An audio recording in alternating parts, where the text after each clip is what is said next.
Imagine a room so massive it has its own weather. Clouds literally formed near the ceiling, miles above the floor made of living crystal that pulsed with a gentle blue light.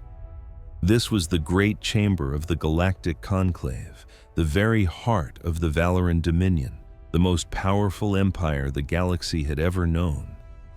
For 10,000 years, they had steamrolled across the stars, conquering hundreds of species. No one had ever stopped them. No one even came close. Standing at the center of it all was High Commander Cirrus, his tall, gray frame encased in the polished armor of a conqueror. He was a military genius, the man who had personally brought 37 worlds to their knees. His 4 eyes scanned the assembled council, his contempt barely disguised. He saw them as old, useless politicians who debated while warriors like him did the real work. "Council members," Cirrus began, his voice booming through the immense hall. "I'm here today to propose our next conquest, a tiny, insignificant world in the outer spiral arm. The locals call it Earth." He flicked a clawed hand, and a hologram of a vibrant blue and green marble materialized above him. It was a simple, beautiful planet, mostly ocean with swirls of white clouds and patches of green and brown land. They thought it would be the easiest victory in their history. They couldn't have been more wrong. Stick around to find out why you should never, ever mess with humanity. "As you can see," Cirrus continued, "Earth is primitive. The dominant species, who call themselves humans, have just barely figured out how to leave their planet, and they've only made it as far as their own moon. Their fastest ships would take ages just to reach the next star. Technologically, they're toddlers." A cruel smile spread across his face, revealing sharp teeth. "And here's the best part. They're completely divided. They've split themselves into hundreds of little tribes they call nations, and they're always fighting. They bicker over resources, beliefs, and tiny patches of dirt. They've even built weapons that could wipe out their own cities, and have nearly used them on each other multiple times." A wave of laughter echoed through the chamber. The very concept of a species fighting itself was hilarious to the unified Valorans. "Their weapons are a joke," Cirrus scoffed. "They're still using chemical rockets and basic explosives. Their best ships are made of flimsy metal. No energy shields, no faster-than-light travel, no plasma cannons. Taking this planet will be like stealing candy from a baby." He paused, letting his absolute confidence soak the air. "I'm requesting a fleet of 500 warships to lead this mission. In 1 month, the planet will belong to the Dominion. We'll take their resources, their workforce, and their home." The council members began nodding in agreement. It sounded like another simple, routine conquest. But then a voice cut through the air from the shadows at the edge of the room. "I must object." Every head turned. Out of the darkness shuffled a figure that sent a rare shiver of unease down even Cirrus's spine. It was Elder Chaos, the ancient archivist of the Dominion. Nobody knew how old he was. Some whispered he was there when the Empire was founded. His body was frail and bent, but his eyes were piercingly sharp, holding the weight of millennia. Chaos hobbled toward the center of the chamber, his staff tapping against the crystal floor. The council members grew tense. The elder almost never came to these meetings, and when he did, it was always bad news. "Elder Chaos," said the Council Prime, the woman who led the government, "you speak against this mission?" "I do," Chaos replied, his voice raspy but firm. "I am here to give you a warning. Do not attack Earth. Do not provoke the humans." Cirrus laughed out loud. "With all due respect, Elder, have you looked at the intel? These creatures are stuck in their own backyard. What possible threat could they be to 500 of our warships?" Chaos slowly turned his ancient gaze on the High Commander. There was something in his eyes that made Cirrus's laughter catch in his throat. I have spent my entire life studying the records of this galaxy, Chaos said slowly. I have read the histories of 10,000 civilizations. I've studied the ruins of species that rose and fell long before we ever did. And in all of that research, one warning keeps appearing over and over again. He raised his staff and slammed it down. The sound echoed like a funeral bell. Do not wake the humans. A heavy silence fell. Cirrus felt a cold dread he'd never admit to. What are you talking about? The Council Prime asked. Chaos moved to the hologram. With a wave of his hand, the image of Earth vanished, replaced by ancient star charts and fragments of alien texts. These are records I've gathered from civilizations that are now just dust and memories, he explained, and so many of them mention Earth and its people. He pointed to a piece of text. This is from the Kathrani. They ruled this galaxy long before us. Their empire lasted for 50,000 years, and then one day they were just gone. What happened to them? A council member whispered. We don't know for sure, Chaos said, but their final records speak of a blue world and a species of impossible fury. The Kathrani wrote that they made a fatal mistake, that they woke something up that should have been left sleeping. Chaos brought up more records. The Vorath Collective, the Cathari Empire, the Children of the Burning Star, all powerful, all ancient, all of them had encountered Earth at some point. All of them left warnings, and all of them are now extinct. Cirrus stepped forward, his patience gone. These are just legends, Elder. Ghost stories from dead empires. You can't expect us to call off an invasion because of fairy tales. Chaos turned to face him. Let me tell you what I've learned about humans, High Commander. They were born on a world that constantly tried to exterminate them. Their planet has ice ages that bury continents. It has predators with teeth and claws made for ripping them apart. It has plagues that can kill millions. The very ground beneath them shakes and mountains explode. He let that sink in. And yet, they survived. Not because they were the strongest or the fastest, but because they are the most stubborn creatures in the universe. They simply refused to die. When it got cold, they wore the skins of animals and mastered fire. When predators hunted them, they learned to hunt the predators. When sickness came, they learned to heal. And when their world crumbled, they just built it all back again and again and again. Chaos stepped so close he was looking right into Cirrus's eyes. You see them fighting each other and you call it weakness. You think because they're divided, they'll be easy to break. But I see something else entirely. I see a species that has been practicing the art of war for its entire existence. Every single human alive is the descendant of survivors and warriors who fought through endless conflict. War isn't something they're afraid of. It's something they understand better than any of us. Cirrus held his gaze, but they've never faced an enemy like us. Their pathetic weapons can't even scratch our shields. Their little ships are no match for our fleet. That, Chaos said softly, is exactly what terrifies me. You're about to show them that there are bigger monsters out there than just each other. You're about to give them a common enemy. You're about to unite them. He turned to the whole council. I have studied human psychology. They are a walking contradiction. They are capable of incredible kindness and unspeakable cruelty.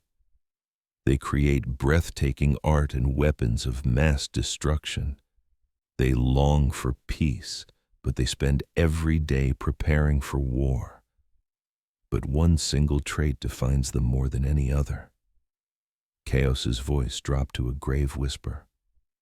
When humans are pushed to the brink of extinction, they don't surrender. They don't negotiate. They don't accept defeat. Something deep in their soul refuses to lose. And when they finally decide to truly fight, as one, they become capable of things that would shatter the minds of any other species in this galaxy. The Council Prime leaned in. captivated. Such as? Sacrifice, Chaos said. Other races fight to live. Humans will fight to make sure their enemies die. They will burn their own cities to the ground if it means you can't have them. They will poison their own skies if it means your ships fall from them. They will send their own children to a battle they know they can't survive, just for the chance that their grandchildren might one day live free. He gestured back to the shimmering image of Earth. Let's be clear, these humans are pointing city-destroying weapons at each other right now. They possess thousands of them, perpetually on the brink of launch. Just think about that, Council. They'd rather risk total annihilation than appear weak for a single moment. What does that tell you about them? Cyrath had heard enough. It tells me they're insane, he scoffed, and insanity is not a weapon. Elder, he said, turning to the old councilman, I respect your wisdom, but you've been buried in ancient scrolls for too long. The reality is simple. We have 500 warships armed with plasma cannons, protected by energy shields, and capable of faster-than-light travel. They have glorified firecrackers on chemical rockets. This isn't a war. It's pest control. A ripple of agreement spread through the council members. Elder Chaos's warnings were a quaint diversion, but they couldn't argue with the cold, hard facts. Earth was a primitive backwater. The Dominion was the pinnacle of civilization. The outcome was a foregone conclusion. The Council Prime called for the vote.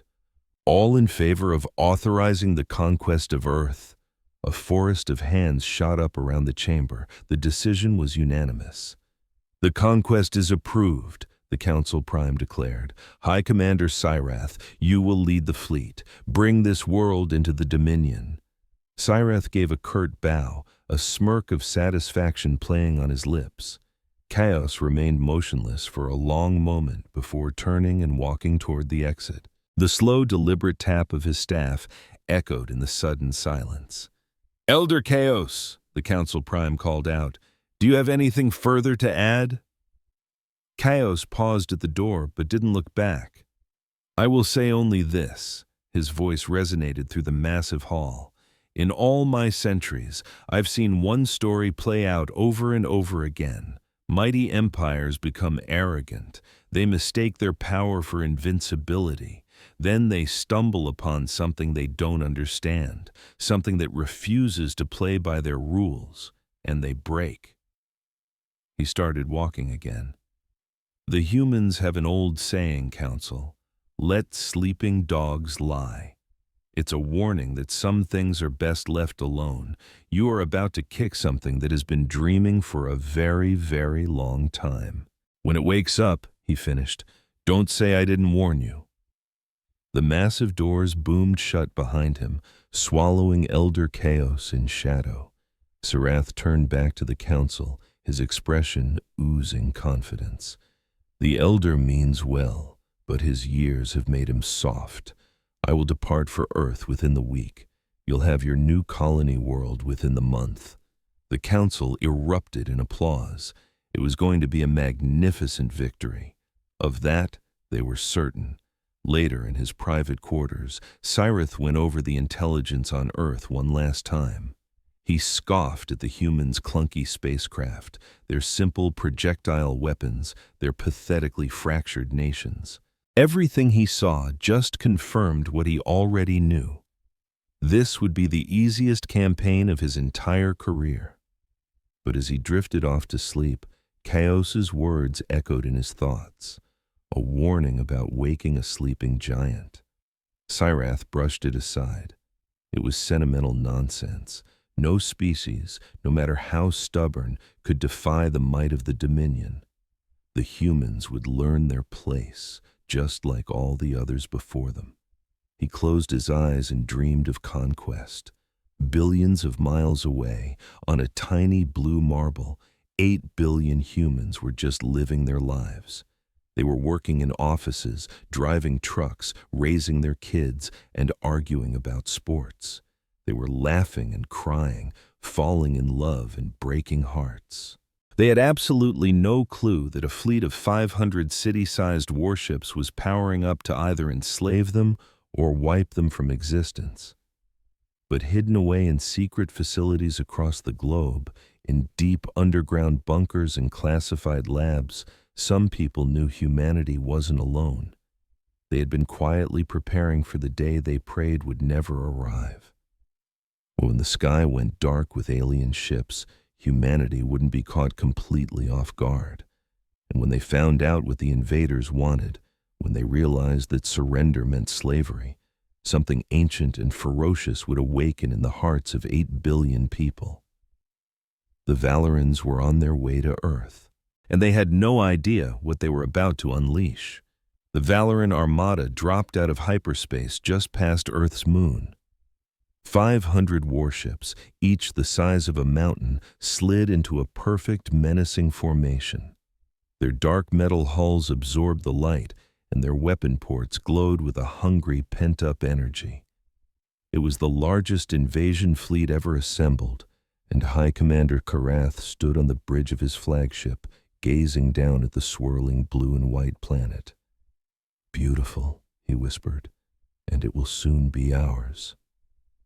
His second-in-command, a young officer named Verath, came to his side with a data pad. "High Commander, our scans are complete. The planet holds roughly 8 billion inhabitants, with their population centers clustered on the major continents. We've pinpointed all their major military sites and communication hubs." "And their defenses?" Cyrath asked without taking his eyes off the prize. "Primitive, just as we expected. They have some satellites, but nothing that poses a threat to our fleet. Their ground-based weapons are chemical and nuclear. Powerful for them, maybe, but our shields will laugh at anything they can launch." Cyrath nodded, completely satisfied. "Begin the broadcast. Let them meet their new masters." The Valoran signal hijacked every television, radio, and internet stream on Earth in an instant. All across the planet, 8 billion people froze as their screens flickered to life, showing a terrifying new face. Cyrath's stern gray face filled every screen. His 4 eyes stared out with cold indifference. "People of Earth," his voice boomed, perfectly translated into every language at once. "I am High Commander Tarath of the Valoran Dominion. Your world now belongs to us. Resistance is not only futile, it will be met with the complete extermination of your species." He paused, letting the raw terror sink in across an entire planet. "Our demands are simple. You will surrender unconditionally. You will offer tribute of raw materials, and you will provide 30% of your population for labor and service to the Dominion." In homes, schools, and hospitals, people stared in stunned silence, a mix of pure fear and disbelief. Many assumed it had to be a prank, some kind of viral marketing stunt. But then they looked up, and the ships were there, dark, silent shadows blotting out the stars. This was real. "You have 72 hours to comply," Cyrath continued. "Refuse, and we will begin the systematic destruction of your major cities. Try to fight back, and we will show you no mercy. Your weapons are toys. Your ships are relics. Accept your fate and live, or defy us and die. The choice is yours." The broadcast cut out. Cyrath leaned back in his command chair, a smug smile on his face. "Now, we wait. In 3 days, this planet will be on its knees." But on Earth, something he never could have predicted started to happen. In the first few hours, there was chaos, just as he'd expected. Panic filled the streets. Riots broke out in a few cities, and world leaders scrambled to make sense of an impossible threat. Armies went on high alert, even though they knew their weapons were useless. But then a quiet shift began. The rioting stopped. More than that, the world's other conflicts just paused. Decades-old wars ground to a halt. Enemies who'd been trying to kill each other for generations lowered their weapons. Political rivals who had built careers on mutual hatred started calling each other, not to argue, but to ask, "What do we do?" At the United Nations, an emergency session was called. Every nation was there, and for the first time in history, nobody was posturing or playing political games. There was only one item on the agenda. How do we fight this? The answer came from a place that officially didn't exist. Deep under a mountain in the American Southwest sat a hidden facility built back in the 1960s when humanity first started worrying about visitors from the stars. For decades, the brightest minds in science and the military had worked there, planning for the worst day imaginable. That day was here. General Sarah Chen, the facility's commander, stood before a wall of screens displaying the enemy fleet. She was a woman who looked like she was carved from granite, with sharp eyes that missed nothing. She had trained her entire life for this exact moment. "Tell me what we're looking at," she said to her team. A scientist named Dr. James Morrison stepped forward. "General, their technology is light years ahead of us. Their shields are some form of energy field that can deflect or absorb anything we throw at them. We can't even scratch their paint." "So we can't hurt them," Chen stated, her voice flat. "Not directly, no, but—" Morrison trailed off. "Spit it out, Doctor. We are out of time." "Well," he said, "we might be able to hurt them indirectly. If we can lure them off their ships and onto the ground, the game changes. Our scans show their soldiers wear body armor, but it's designed to stop energy blasts, not bullets, not kinetic force." Chen processed this. "They want 30% of our people as slaves. They can't just beam them up. They'll have to land troops to round them up." "Exactly," Morrison said, pulling up a new screen. "And there's one more thing. Their strategy is based on psychological shock and awe. They've done this to dozens of other planets. They fully expect any rational species to just give up when faced with these odds." A thin, dangerous smile touched General Chen's lips.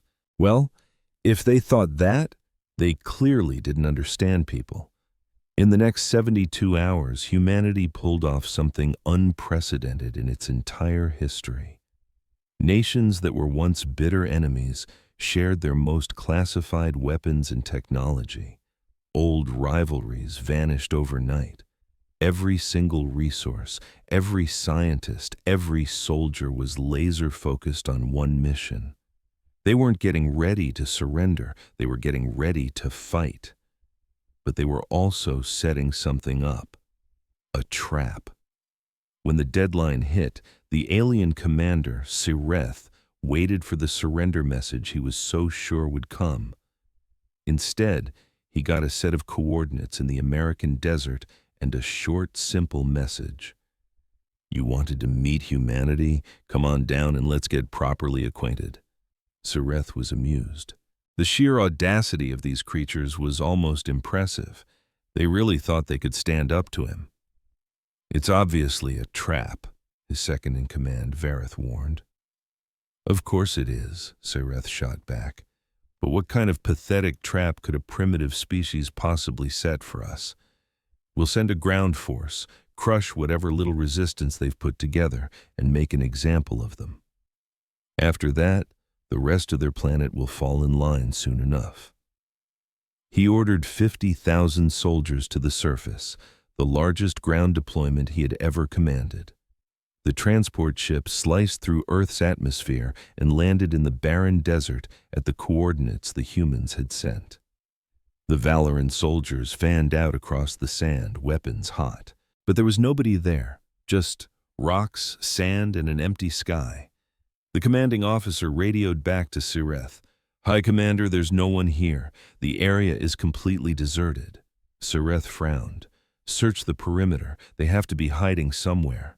The soldiers spread out, their advanced sensors scanning the desert. Still nothing. Not a single human life sign for miles. And then the ground started to tremble. At first, the Valorans thought it was just an earthquake, but the shaking intensified, and a deep, terrifying rumble filled the air. That's when they saw it, rising on the horizon in every direction, walls of fire. The humans had buried nuclear weapons deep beneath the desert floor. There were dozens of them, planted in a perfect circle all around the landing zone.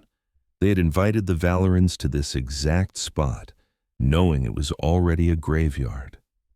The commanding officer didn't even have time to scream before the nuclear inferno vaporized everything. Aboard his flagship, Sireth watched in utter disbelief as 50,000 of his best soldiers were turned to dust in a heartbeat. The patch of desert where they had landed was now a glowing crater of radioactive glass. They destroyed their own land, Vareth stammered. They poisoned their own world just to take out our troops. Sireth stood frozen, all four of his eyes wide with shock. In all his centuries of conquest, he had never seen a species do anything like this. When faced with overwhelming power, civilizations either surrendered or they ran. They didn't sacrifice their own planet. They didn't turn their home into a weapon. A new message arrived from Earth. It was a single sentence that was just to get your attention. So, you want to talk terms now? Sireth's shock instantly morphed into pure rage. These insects had just killed 50,000 Valoran warriors. 50,000! An insult like that could not be ignored. Forget capturing them, he growled. Forget forced labor. We are going to burn this world until there is nothing left. Begin orbital bombardment of their biggest cities. Show them what happens when you defy the Dominion. Vareth hesitated. High Commander, our orders were to take the planet intact. If we destroy too much, my orders have changed. Sireth cut him off, his voice dripping with cold fury. This species cannot be allowed to exist. They're too dangerous. We will wipe them out and pick through whatever is left. The Valoran fleet shifted into attack formation. 500 warships positioned themselves over Earth's major population centers, their weapons glowing with world-ending energy. Down below, people looked up at the skies growing dark and knew what was coming. There was no way to stop it. No shield could protect them. The aliens were about to make it rain fire, and millions were going to die. But instead of despair, a different feeling spread like wildfire through the human race. Something tougher than fear, defiance. If they were going to go down, they were going down swinging. If their cities were going to burn, they would make the enemy pay for every single inch. That nuclear trap had taught them something crucial. The aliens could be hurt. They could be killed. Their tech was better, but they weren't gods. The first plasma beams rained down on Tokyo. The city vanished in a flash. Millions of lives were extinguished in moments. The scale of destruction was something humans had never seen before. Buildings evaporated, roads melted into slag. A city that had stood for centuries was turned to ash in minutes. Next was Beijing, then Moscow, then New York, then London. From orbit, the Valorans watched as humanity's greatest achievements were erased from existence. Surely they would surrender now. Surely they understood that fighting back was pointless. But the surrender message never came. Instead, something else rose from the smoke and fire of the ruined cities. Something the Valorans never saw coming. Ships. Human ships. They were clunky, ugly things, nothing like the sleek Valoran vessels. They looked like they'd been hastily welded together from scrap metal, but they flew. They soared into the sky on pillars of fire, heading straight for the alien fleet. Impossible, Vareth whispered. They're supposed to be a primitive race. Where did they get these ships? They came from top-secret programs that every major nation had been funding for decades. These were black-budget projects, hidden from the public, designed for a threat that might never arrive. The ships were built in massive underground hangars, armed with every weapon humanity could dream up, and crewed by volunteers who knew this was probably a one-way trip. The Battle of Earth had just begun. The first wave of human ships reached the Valoran fleet and opened fire. Their weapons were crude compared to plasma cannons, just simple missiles and kinetic rounds. But there were so many of them, and they just kept coming. Most of the missiles simply bounced off the Valoran energy shields, but every now and then one would find a weak spot, a place where the shield had been hammered, and when human steel hit Valoran metal, it left a mark. The first Valoran ship exploded, ripped apart by a volley of missiles that should have been completely useless against it. On the burning planet below, the humans cheered. Sireth ordered his fleet to wipe out the human ships. It should have been easy. Valoran targeting systems were light years ahead, and their weapons were overwhelming. Human ships were blown out of the sky by the dozens, vaporized before they could even get in range. But for every ship that was destroyed, 2 more rose from the ashes to take its place. And the pilots never retreated. They never ran. When their weapons ran dry, they aimed their ships right at the Valoran vessels and floored it. They turned themselves into guided missiles. The first kamikaze attack took out a Valoran cruiser. The human pilot slammed his damaged ship straight into the enemy's bridge. The massive explosion killed thousands of Valorans and sent the crippled cruiser spiraling down into Earth's atmosphere. Vareth stared at the battle display, completely unable to understand what he was seeing. They're dying on purpose. They're killing themselves just to hurt us. I can see that, you fool, Sireth snapped. Destroy them all. But the humans just kept coming. From every continent, from hidden bases all over the globe, more ships rose to join the fight. They were dying in horrifying numbers, losing 3 or 4 ships for every one Valoran vessel they managed to damage.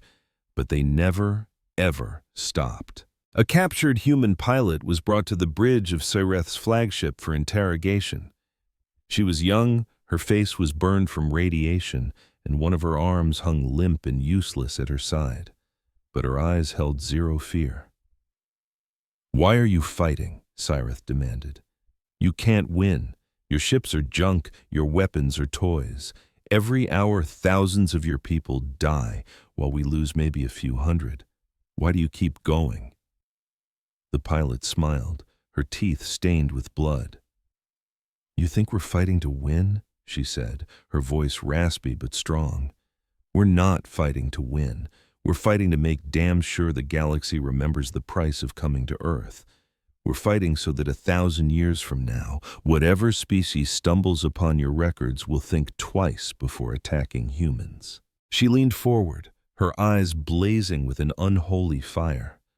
"We are writing a warning in your blood, and we will keep writing it until there isn't a single one of us left to hold the pen." Sireth just stared at her, and for the first time in his long, bloody career of conquest, he felt something he had never, ever experienced before. Fear. He had conquered dozens of worlds. He had faced enemies with superior technology and massive armies, but he had never faced anything like this. The humans didn't fight like any other species. They didn't calculate the odds or count their losses. They just refused to quit. The pilot was dragged away, but her words haunted Sireth's mind. He walked to the main viewport and looked down at Earth. The planet was on fire in a dozen different places, with massive plumes of smoke rising from the skeletons of its cities. By any logical metric, the humans were losing, and losing badly. Their casualties were astronomical. Their civilization was being shattered. And yet, they kept fighting. Sireth thought about the old warnings from Elder Chaos. He thought about the ancient records, the stories of extinct civilizations, and the same message repeated over thousands of years: do not wake the humans. He was finally starting to get it. These creatures weren't fighting a war. They were fighting extinction itself. And somewhere deep in their evolutionary past, they had learned that you can cheat extinction if you're willing to pay any price. any price at all. And in that moment, Cyrith made a decision that had never before been made in the entire history of the Valoran Dominion. He patched a desperate call through to the Galactic Conclave. "This is High Commander Scythe. I need backup. Send every ship you can." A long, static-filled silence followed before the reply came, dripping with disbelief. "High Commander, your fleet numbers 500 vessels. You are pacifying a primitive world. How could you possibly need reinforcements?" Sith watched another human ship, little more than a missile with a cockpit, plow into a Valoran cruiser, turning them both into a brilliant, silent fireball. "Because I was wrong," he said, his voice barely a whisper. "We were all wrong. This isn't a primitive world. This is something else. And if we don't end this now, I'm not sure we ever can." The war for Earth raged on. Millions were lost on both sides, but humanity, battered and burning, refused to be broken. The galaxy had been warned, but they didn't listen. Now, the Valorans were learning that lesson firsthand. 6 months. 6 months had passed since the sleek, menacing Valoran ships first blotted out Earth's sun. Half a year of endless warfare, of cities turned to glass and ships raining from the sky. It was a half year of death on a scale humanity had never dared to imagine. The numbers were a cruel joke, too vast to truly comprehend. Over 2 billion human lives had been extinguished, from orbital strikes, from the brutal ground war, or from the slow, agonizing descent into chaos and starvation as civilization crumbled. And still, humanity fought on. High Commander Scythe stood on the bridge of his flagship, gazing at the holographic wounds that scarred the projection of Earth below. The planet looked savaged, huge, ugly gashes of destruction carved across its continents. Dozens of its greatest cities were now just radioactive rubble. The governments of humanity had shattered, their capitals vaporized. Their leaders were either dead or lost in the chaos. By every single metric of military strategy, Earth should have waved the white flag months ago. Any logical species would have surrendered, accepting the futility of it all. The cost was too high, the odds insurmountable. But the humans simply refused to be logical. "Report," Sith commanded, his voice tight. His subordinate, Varath, stepped forward. The bone-deep weariness on his face was the new uniform for every Valoran officer. This 1-month campaign had become a never-ending nightmare. "Our fleet is down to 412 ships," Varath stated flatly. "We've lost 88 cruisers since the invasion started. Most were taken out by suicide attacks or by their ground-to-orbit missiles, which are getting disturbingly accurate. And those reinforcements I requested? Another 200 ships are en route. They'll be here within the week." Sith gave a short nod, his expression grim. He had started this invasion with 500 ships against a planet that had none. Now he was going to need 700 just to keep a lid on the space around it. "And the ground war?" he asked. Varath paused for a moment before speaking. "We're holding about 30% of the planet's surface, mostly in zones we've blasted into submission. But the humans, they've regrouped everywhere else. They've built new command centers, new supply routes, and even new weapons factories right under our noses." He gestured, and a tactical map lit up with enemy positions. "They're building ships faster than we ever thought possible. And they're not the flying coffins we saw in the first few weeks. These are new designs, better designs. They're taking what they've learned from our downed ships and turning it against us. Their weapons are hitting harder. Their shields are still a joke compared to ours, but they're getting stronger." Sith stared at the map, a cold dread creeping into his gut. How? How is any of this possible? We leveled their cities. We destroyed their industrial centers, their universities. Where are they getting the materials for all this? "From everywhere," Varath replied. They've turned every garage, every machine shop into a war factory. If they have to, they're mining ore with shovels. They're training new pilots on simulators patched together from scavenged electronics. Their entire surviving population is dedicated to this war. He paused, his voice dropping. Even the children, sir. We've captured resistance couriers as young as 12. They aren't on the front lines, but they're working in the factories, running messages, tending to the wounded. Their whole species has become a single, unified war machine. Sith processed that. There were 8 billion humans when this began. 2 billion were gone. That left 6 billion people, and every single one of them was now singularly focused on one thing: driving the Valorans from their home or dying in the attempt. It was unheard of. In the entire history of the Valoran Dominion, no species had ever fought back like this. Most civilizations had a tipping point. There was always a threshold of pain that would force them to their knees. The humans, it seemed, didn't have one. "There's something else," Vareth said, his tone grim. "Something I think you need to see for yourself." He switched the display to a ruined city in what was once a place called Canada. Humans had burrowed into the rubble, creating a new settlement of fortified bunkers and hidden tunnels. "We took this city 3 weeks ago," Vareth explained. "Our records called it New Toronto. We rounded up the survivors, intending to use them as laborers, just like the initial plan dictated." "And," Sith prompted, "they killed every last soldier we sent to watch over them." Sith's 4 eyes narrowed.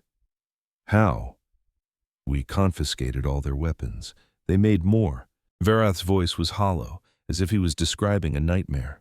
"They used kitchen knives, sharpened pipes, clubs made from shattered furniture. They brewed caustic chemicals from cleaning supplies that ate right through our soldiers' armor." He brought up a piece of recovered security footage. It showed a chaotic, bloody brawl in a hallway. Valoran soldiers, armed with advanced weaponry, were being swarmed by a tide of ragged humans. The humans had almost nothing. Many were clearly starving and injured, but they just kept coming, climbing over the bodies of their own dead to get at the invaders. They coordinated the entire uprising with hand gestures and whispered words. Vareth continued. "We had no idea it was coming. 1 second it was quiet. The next, 20,000 humans attacked our garrisons all at once across the entire city." The footage showed a middle-aged woman, thin and frail, ramming a shard of glass into the neck seal of a Valoran soldier's armor. As the soldier collapsed, more humans swarmed him, tearing at his suit with their bare hands. "Our soldiers," Vareth said quietly. They reported that the humans were smiling. Even while they were dying, even as our pulse rifles cut them down, they were smiling. "We have the final transmission from one of our lieutenants, right before his position was overrun." His voice cracked as he quoted it. "They just keep coming. We've killed hundreds, thousands, but they just keep coming. They're smiling. Why are they smiling?" Sith watched the horrific footage in stunned silence. The fight for New Toronto had lasted for 18 hours. By the end of it, every single Valoran soldier in that city was dead. The humans had taken staggering losses, but they had won. They had won with knives and broken glass. "Pull our forces back," Sith ordered, his voice like stone. "Pull them out of all occupied cities now. We can't hold territory on the ground. These people are too unpredictable." Vareth nodded. "I reached the same conclusion, sir. We have to win this war from orbit. We have to shatter their ability to fight without ever stepping foot on their cursed planet again." It was the only logical choice left, but it was a complete abandonment of the original mission. There would be no conquered resources, no new labor force for the Dominion. The war for Earth was no longer an invasion. It had become a war of annihilation. And on Earth, the battered remnants of humanity knew it too. They watched the Valoran troops withdraw, They saw the enemy fleet reposition itself in the sky, preparing for a relentless, systematic bombardment. They knew what was coming next, and they got ready. Deep in a bunker buried beneath the Rocky Mountains, the last leaders of Earth's nations gathered for a final, desperate council of war. General Sarah Chen, who by sheer force of will had become the supreme commander of humanity's unified forces, stood before a wall of screens. "The enemy is done trying to occupy us," she said, her voice echoing in the tense silence.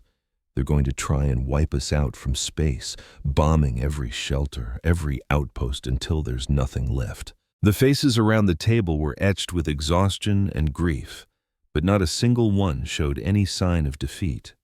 They were presidents and generals, scientists and engineers. Every one of them had lost someone, every one of them was running on fumes, but not one of them was ready to give up.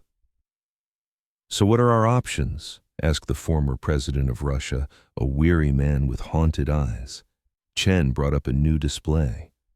"We've been building something," she said, "a project that takes everything we've learned from their technology and combines it with the best our own people can create."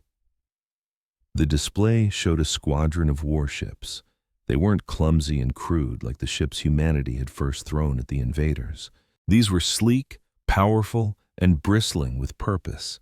Not as graceful as the Valorant ships, maybe, but they looked deadly. "We call it the Phoenix Fleet," Chen announced. 57 ships built in secret facilities scattered all over the globe, and every single one of them is armed with weapons that can punch right through Valorant shields, thanks to the tech we reverse-engineered from their wrecks. 57 ships against more than 400, the Chinese representative noted grimly, and they have 200 more on the way. "I'm aware of the numbers," Chen shot back, "but our ships are better than anything we've ever launched. More importantly, our pilots are better than anyone the Valorans have ever seen." She looked at each person around the table, her gaze intense. "Our people have been fighting this war for 6 months straight. They've figured out how to kill aliens with household chemicals. They've flown ships that were falling apart into the heart of the enemy fleet just for a chance to take one of them out. They have done the impossible over and over again because they refuse to believe in failure." Chen's voice hardened, ringing with cold fury. "The Valorans think they know war. They have no idea. They've only ever fought civilizations that roll over when things get tough. They've never faced an enemy that doesn't know how to quit." She laid out her plan. It was a long shot, a desperate, borderline suicidal gamble, but it was the only chance they had left. We are going to show them what that means. 3 days later, the Phoenix Fleet made its move.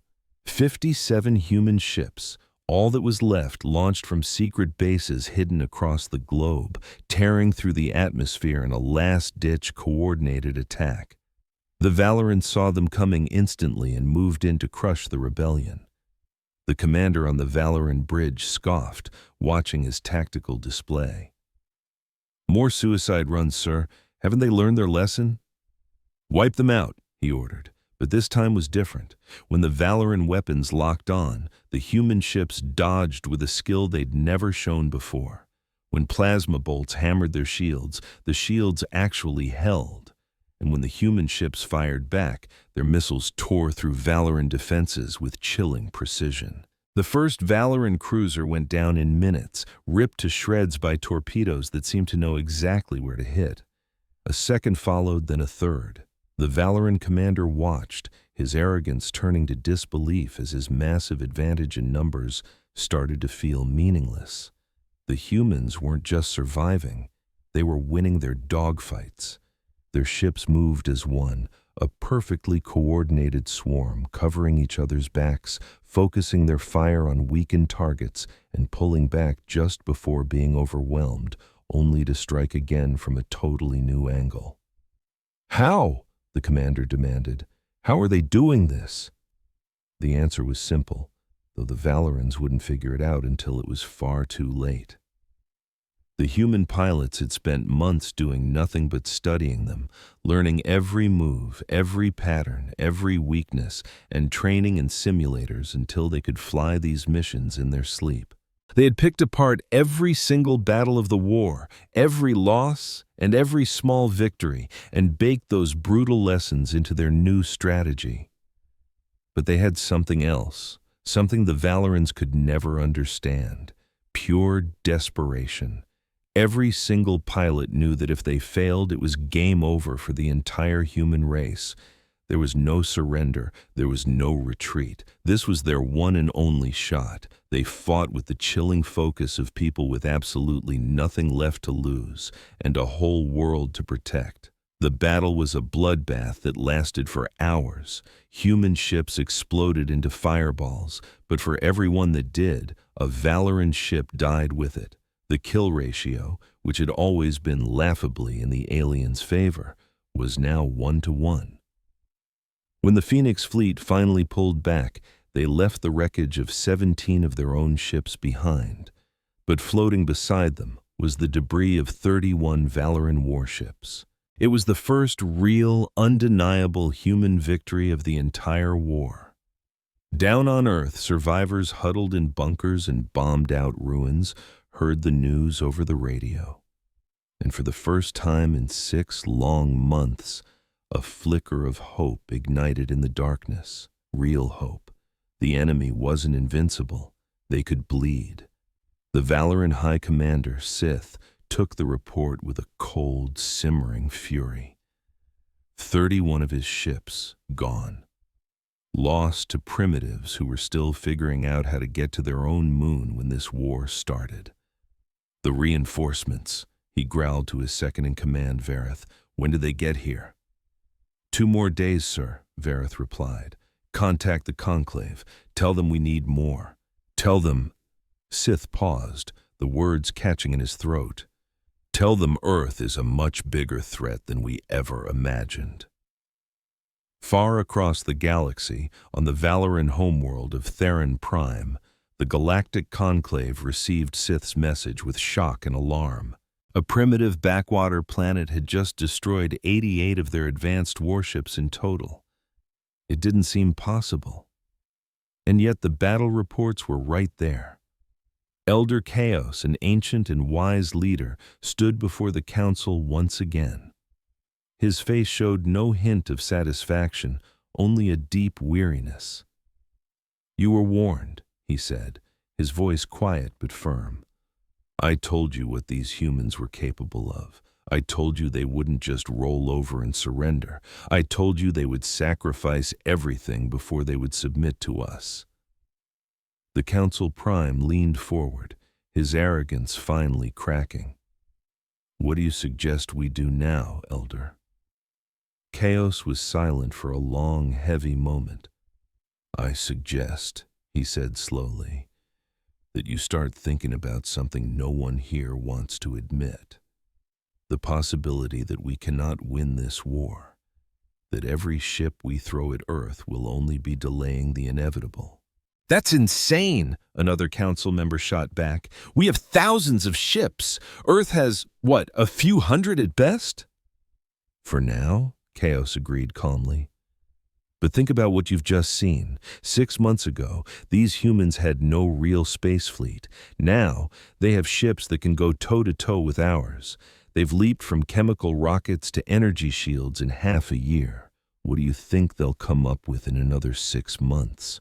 Or a year? Or 10? He pointed a long finger at the reports. These creatures learn faster than any species we have ever met. They adapt, they improvise. Every weapon we use on them, they find a way to counter it. Every tactic we try, they figure out a defense. And they never, ever give up. The council chamber was deathly silent. There is an old saying on our world, Chaos continued, never wake a sleeping predator. We've done something far worse. We haven't just woken the humans up. We've shown them that there are monsters in the dark between the stars. We have given them a reason to build technology that would have taken them centuries to discover on their own. He turned, looking each council member in the eye. In our arrogance to conquer Earth, we may have accidentally created the very monster we've always feared, a species that will not stop fighting until either they are extinct or we are. Back on Earth, General Chen stood in the rubble of what was once a great city, looking up at the night sky.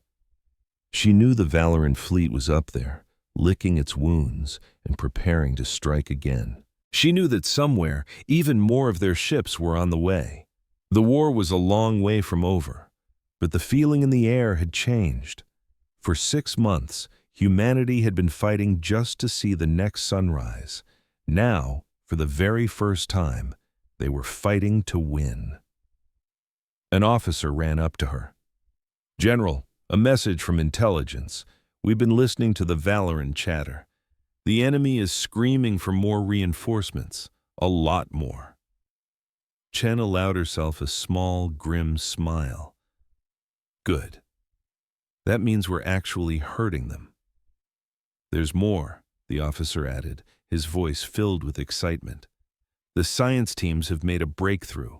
Working with that captured alien tech, they think they can crack faster than light travel, maybe within the next few months." Chen's smile vanished, replaced by a look of cold, hard steel. "Then this war isn't going to stay in our solar system for much longer," she said softly. "Sooner or later, we're taking it to them." She looked back at the stars, at the tiny points of light that had seemed a million lifetimes away just a year ago. They came here to wipe us out, to take our home and break our spirit. They had no idea what they were starting. She clenched her fist. And now, they're about to find out what happens when you give humanity a reason to reach for the stars. The next chapter of the war was about to begin. And humanity was just getting warmed up. 1 year, an entire year had passed since the first Valorant ships blotted out the sun. 12 months of fire and ruin, of loss on a scale that would have shattered any other species. Earth's population had been cut in half, dropping from 8 billion people to less than 4 billion. An entire half of humanity wiped out in a single brutal year. And yet, humanity wasn't broken. It was stronger. The Phoenix fleet had exploded from just 57 ships to over 300. Factories, rebuilt from rubble, ran 24/7, churning out new weapons, new armor, new ships.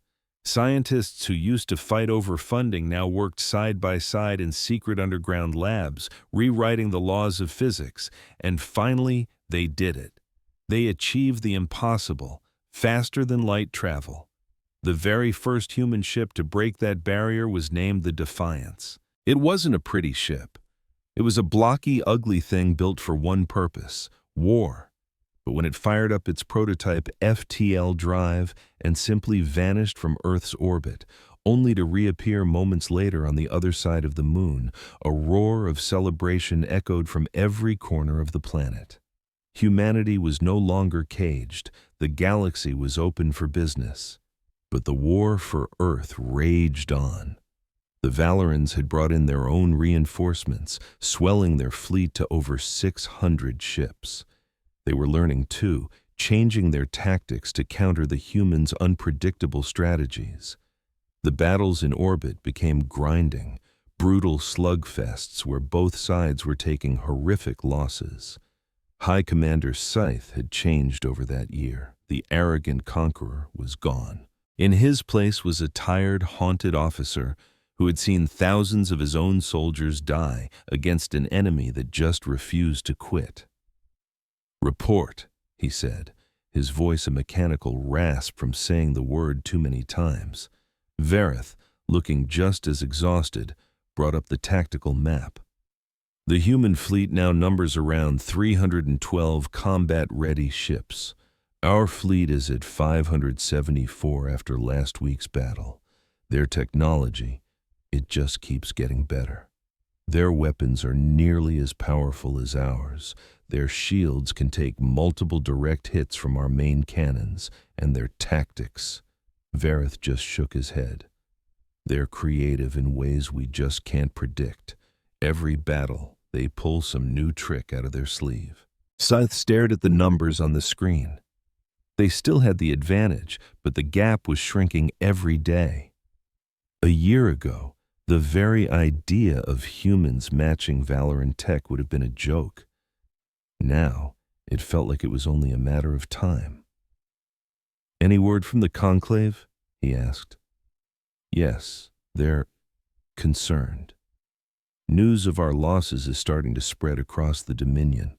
The other subject races are starting to pay attention." This was what Sith had feared most. The Valoran Dominion ruled because everyone believed they were invincible. 100 conquered worlds stayed in line because they thought fighting back was pointless.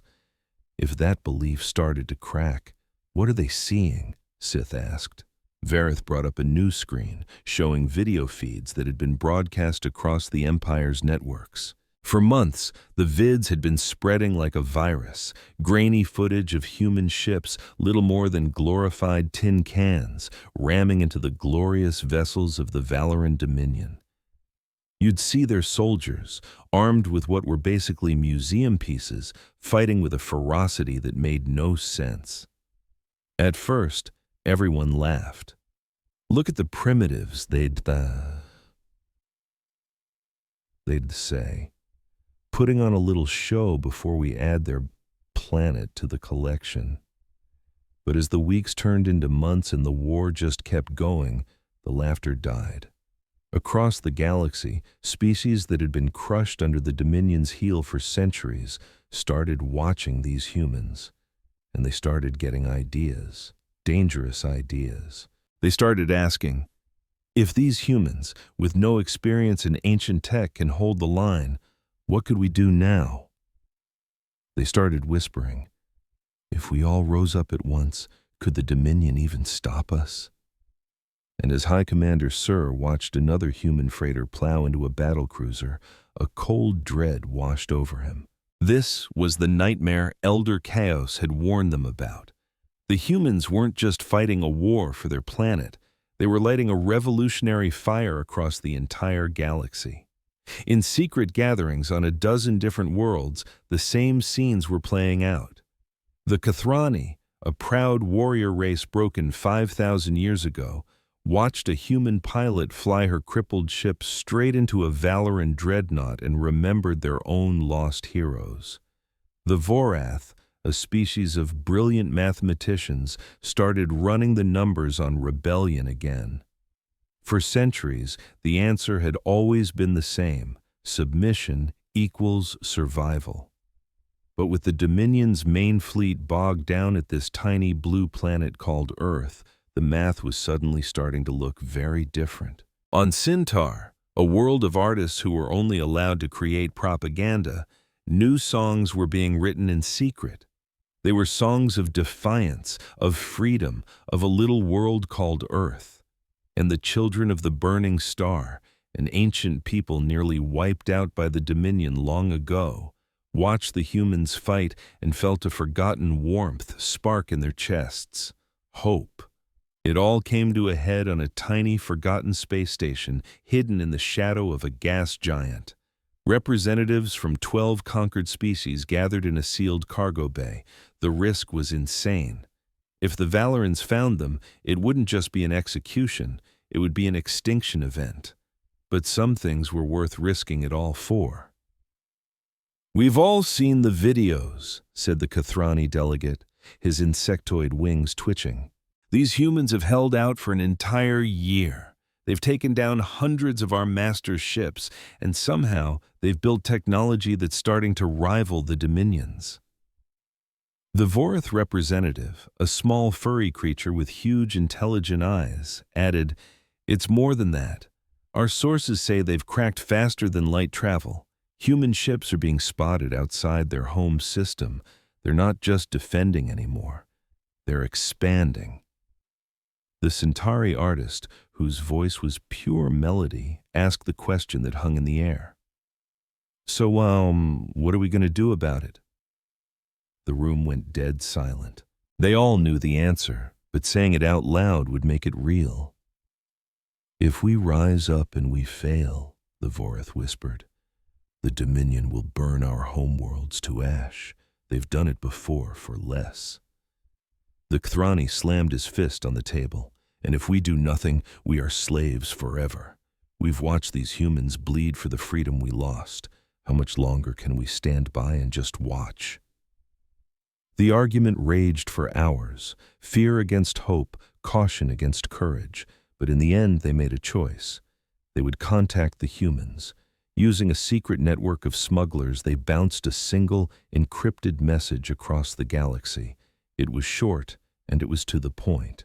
To the people of Earth, we are the conquered worlds of the Valoran Dominion. We have watched you, and you have given us hope. We offer you our knowledge, our resources, our alliance. Together, we can throw off this tyranny for good. Please respond. Back on Earth, in a makeshift communications hub built in the ruins of New York City, a tired technician's eyes went wide. General Chen, she shouted, her voice cracking, you have to see this. General Chen read the message once, twice, then a third time, her heart pounding. Allies, real allies, deep inside the enemy's own empire. This changed everything. She typed out a reply, knowing every word would shape the future of her species. To the peoples of the Valoran Dominion, we hear you. We stand with you. We never wanted this war, but we will finish it. We fight not just for Earth, but for everyone who chokes under the Dominion's boot. Send us what you know. We will put it to good use. And when the day comes, we will stand with you, shoulder to shoulder. The Dominion's days are numbered. That is our promise. Humanity is with you. And just like that, a secret alliance was born. Information began to flow. Valoran weaknesses, fleet movements, technological blueprints. The conquered species gave the humans star maps and secret codes. In return, the humans gave them something far more powerful, the art of defiance. They sent training vids on guerrilla warfare, manuals on how to build resistance cells, and how to sabotage the Dominion from within.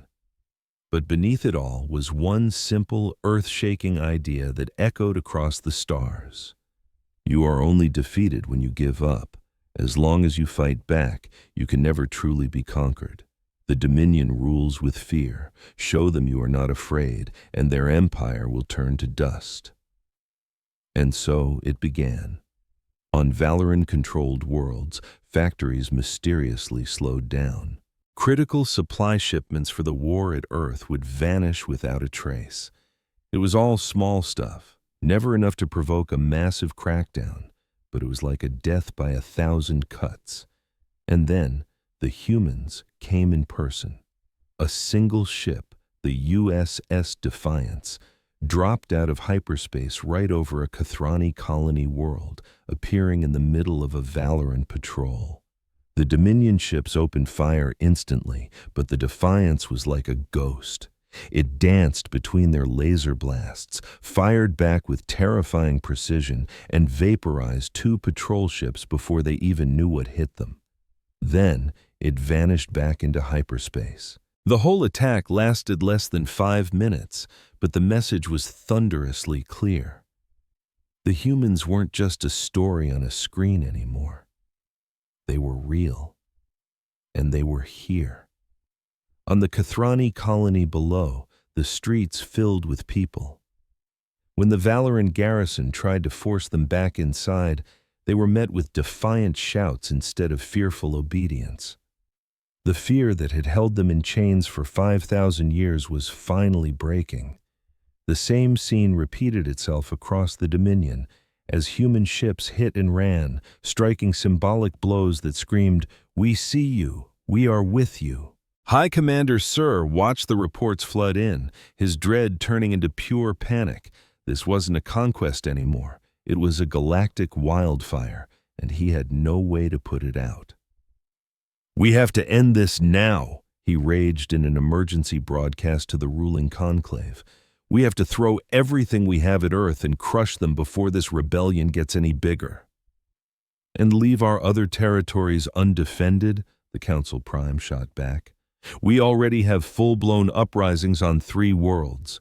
If we pull our fleets, we'll lose the whole Dominion. It was a trap with no escape.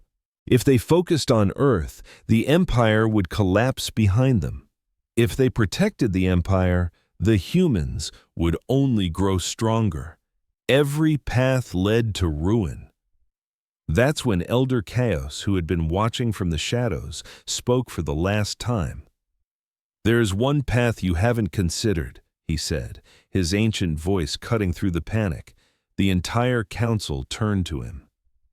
"Peace," Chaos said. "End the war. Pull back from Earth. Treat with the humans as equals."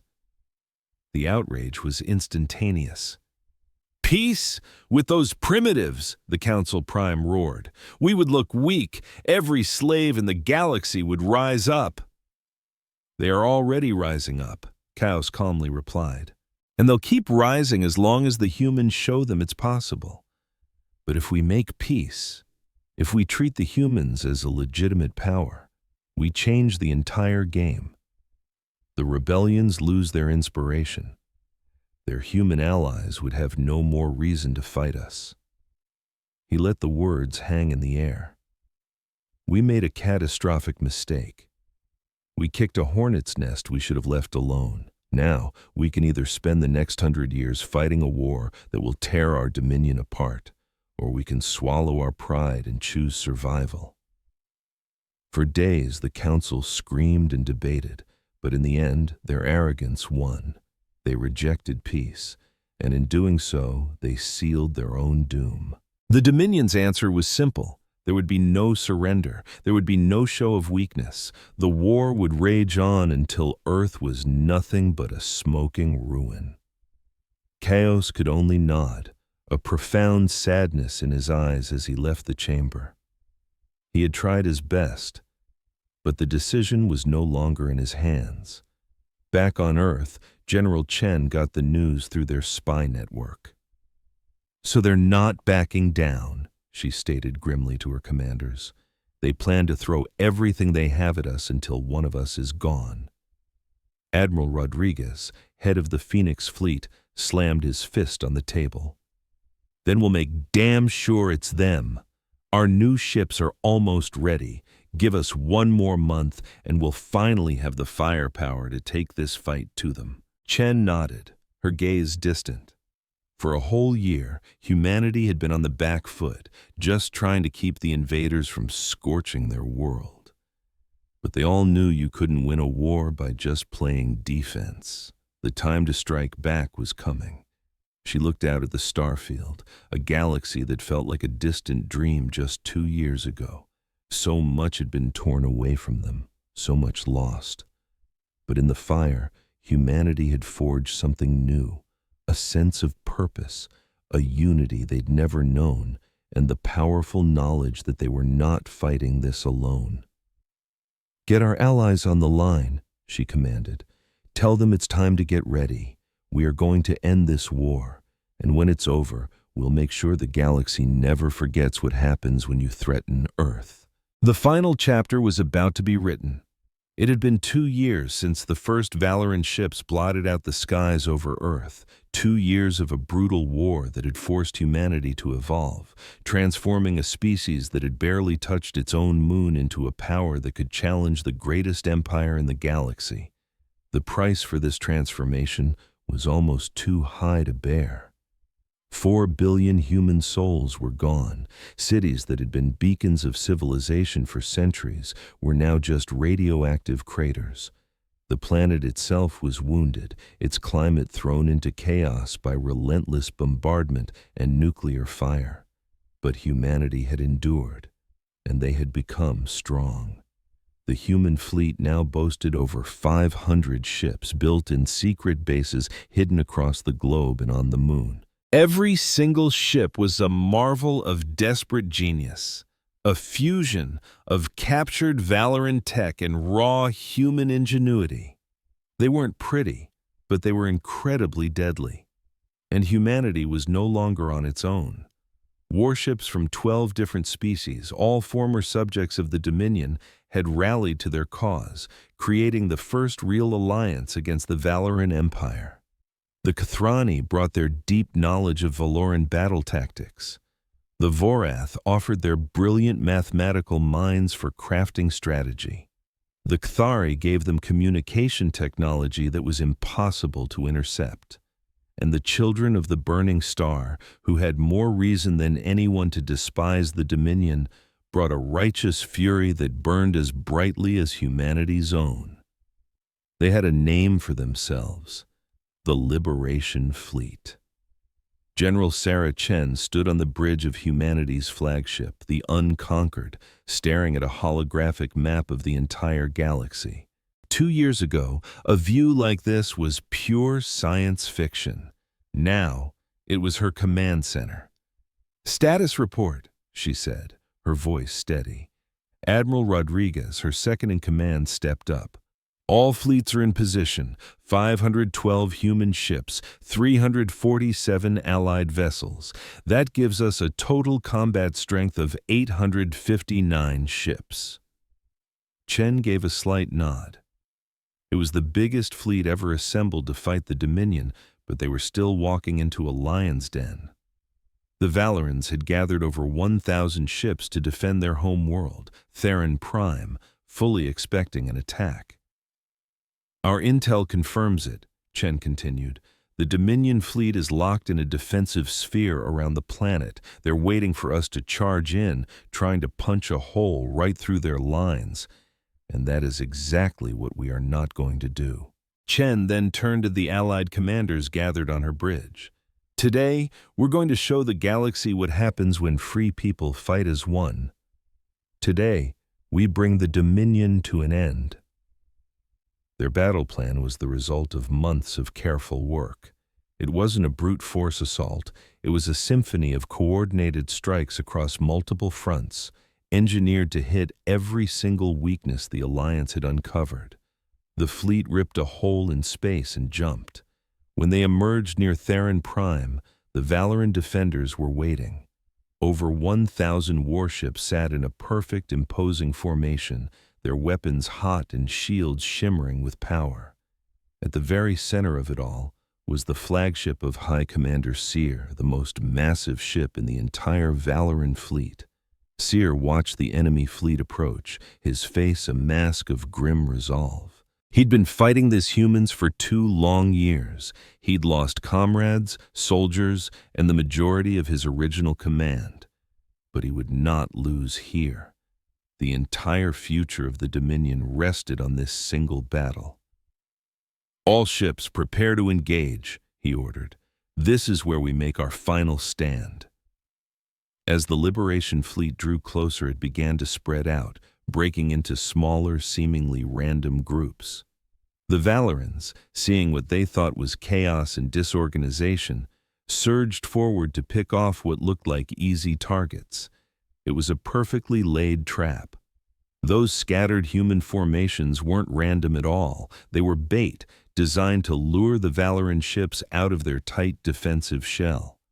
And just as the Dominion fleet began to spread thin in their pursuit, the real attack began. A second wave of ships exploded out of hyperspace directly behind the Valoran lines. These were smaller, faster vessels, armed to the teeth and piloted by crews who had all volunteered for what was essentially a suicide mission. Their targets weren't the enemy warships, but the supply depots and communication hubs that kept the fleet running. In a matter of minutes, the powerful Valoran fleet was blind and cut off. Ships that had been fighting as a coordinated unit were suddenly all alone, completely unable to talk to their commanders or each other. "Regroup!" Seer roared into his communicator, but his orders vanished into the static of jammed channels. That's when the Liberation Fleet hit them with everything they had. Human ships fought side by side with their alien allies, tearing into the confused and panicked Valoran formation. The Kathrani ships used surgical strikes to disable engines and weapons. The Vorath vessels coordinated their attacks with flawless mathematical precision. And the humans? They fought the way they always had, like they had absolutely nothing left to lose. The Battle of Theron crime raged for 18 brutal hours. It became the single deadliest conflict in the history of the galaxy. With hundreds of ships being destroyed on both sides, the space around the Valoran homeworld turned into a massive graveyard of twisted metal and burning debris. But slowly, painstakingly, the tide began to turn. The Liberation fleet was winning. Valoran ships were being destroyed faster than they could be replaced. Their once unbreakable formation was now 100 scattered skirmishes, with isolated groups fighting desperately just to survive. And every time a group was wiped out, the hopelessness spread. From his bridge, Seer watched his fleet being systematically dismantled. His tactical display was a sea of red icons, marking hundreds of his ships as destroyed, with hundreds more crippled. The Liberation fleet had paid a heavy price too, but they just kept coming, as relentless as an ocean tide. "High Commander," his first officer said, his voice hollow with disbelief. "It's over. We have to surrender." For a long moment, Seer was silent. Surrender? In 10,000 years, a Valoran force had never, ever surrendered. The idea itself was unthinkable, a disgrace to their entire culture.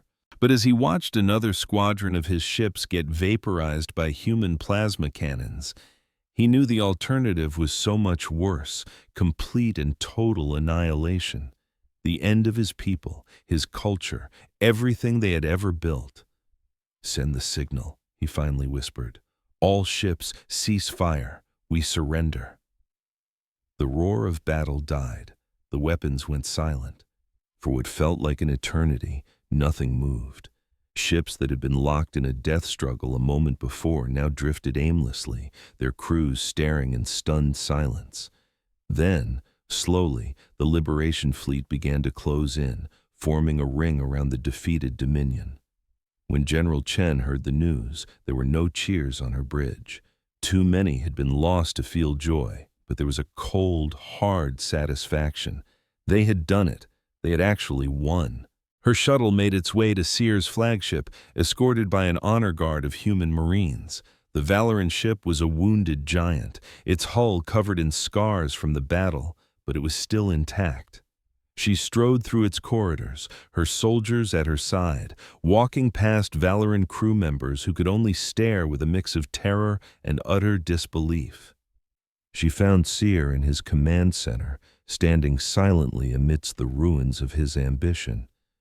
He looked ancient, broken by a weight far heavier than any physical injury.